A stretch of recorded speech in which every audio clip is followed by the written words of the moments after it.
រៀបរាប់រឿងពិតពីបទពិសោធន៍ជីវិតហងលំគុំនិតធ្លាក់ក្នុងឧបាយជីវិតធ្លាប់ខ្ពស់ធ្លាប់មានកិត្តិយសប្រែជាអន្តរាយថ្ងៃខ្លះខ្ញុំស្ទើរដាច់បាយញៀបនឹកចិត្តឆ្ងាយគេមិនរាប់អា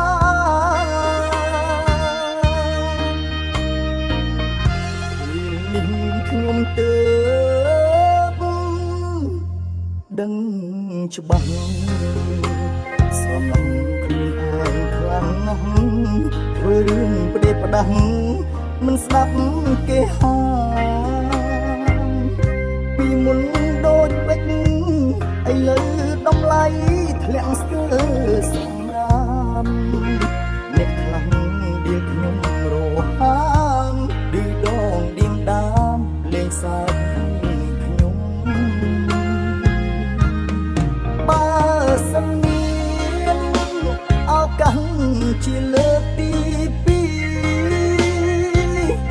ចាងជន់ធរនីស្បត់ថាមិនថោកទៀតទេកែប្រែកំហុសដែលធ្លាប់ធ្វើខុសបោះចូលទុនលេផ្ដល់ឱកាសម្ដងបានទេបងប្អូនប្រុសស្រីព្រះថាបើខុសចេះតែព្រះដាក់ទុំនោះទេអរគុណពុកម៉ែតែងតែប្រណីខ្ញុំមកលើកនេះខ្ញុំនឹងសាគេយុសាជាថ្មីសាឈ្មោះនៅលើវិមថៃសិល្បៈជាតិថ្មីក្តីសង្ឃឹមខ្ញុំ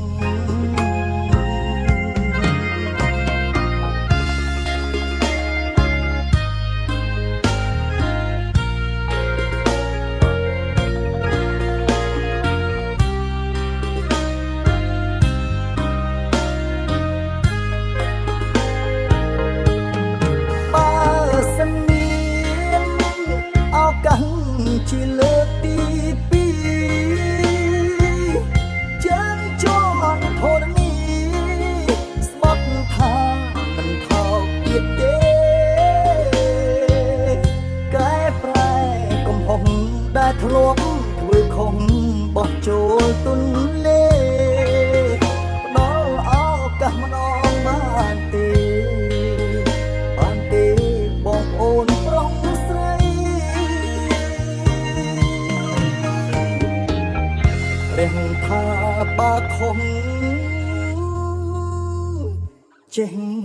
តែព្រះដាក់ទុំនោះទេអរគុណពុកម៉ែតែងតែប្រណីខ្ញុំមកលើកនេះខ្ញុំនឹងសាគេយុសាជាថ្មីសាងឈ្មោះនៅលើវិមថៃសិល្បៈជាតិថ្មី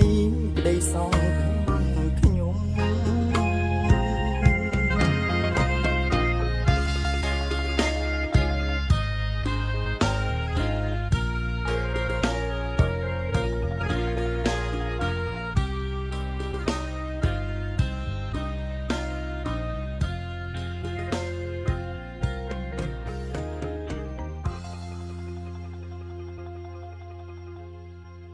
ឧបត្ថម្ភផ្ដាច់មុខដោយ NNP